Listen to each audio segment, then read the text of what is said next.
In this church, the architect purposely measured what it's like in Jerusalem. Except you won't find this church in the Middle East. It's just off of Quincy Street in Northeast D.C.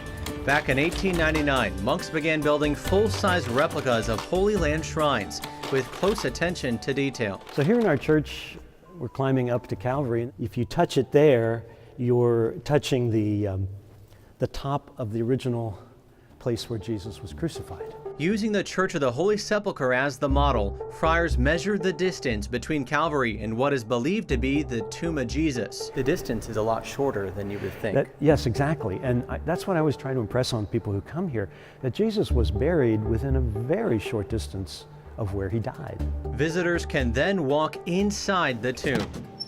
The inner chamber of the Edicule in Jerusalem, we preserve what is the inner chamber in Jerusalem, where we believe the body of Jesus was laid after his crucifixion. The historic church in Jerusalem draws crowds from all around the world. If you're a pilgrim, you can go into that tomb in Jerusalem after waiting in line a long time. There's no line here. There's no line here. No lines mean people have more time to check out the other sites, and some are even underground. The experience you will have in Bethlehem, in the Holy Land, is very similar to what you have to do here. You're literally going underground, because in Bethlehem, the cave where we believe is preserved, the birthplace of Jesus, is underground. And it's one of the archaeological sites that we believe is pretty accurate, that this is, in the Holy Land, the place where Jesus was born. And from there, the journey takes an interesting turn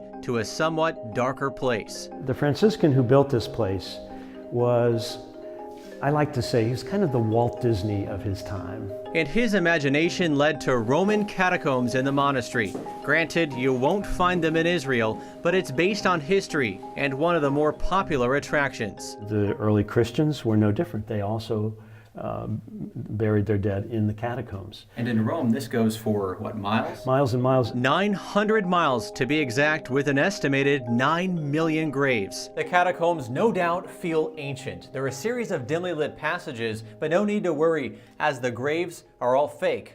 Well, all but two. Here lie the bones of Saint Benignus the martyr. This is another one of the preserved relics from the time of the Roman persecution of Christians.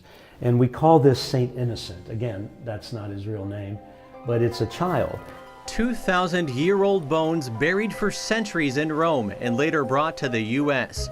People can then emerge outside for a bit of light into a sea of gardens. Hi, good afternoon. How are you? Among the flowers and trees is a place for prayer. We meditate on different stories in the life of Jesus and Mary, and the arches here tell you when to pray. That prayer can continue in a reproduction of the Garden of Gethsemane, where Jesus gathered with his apostles the night before he was crucified.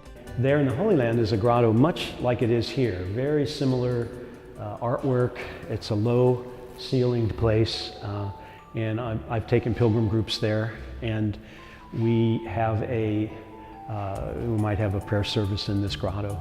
But this gets you in the mood of thinking about Jesus. And to be honest, that's the idea behind this project, to glorify God and provide a glimpse of the Holy Land for those who can't visit Israel.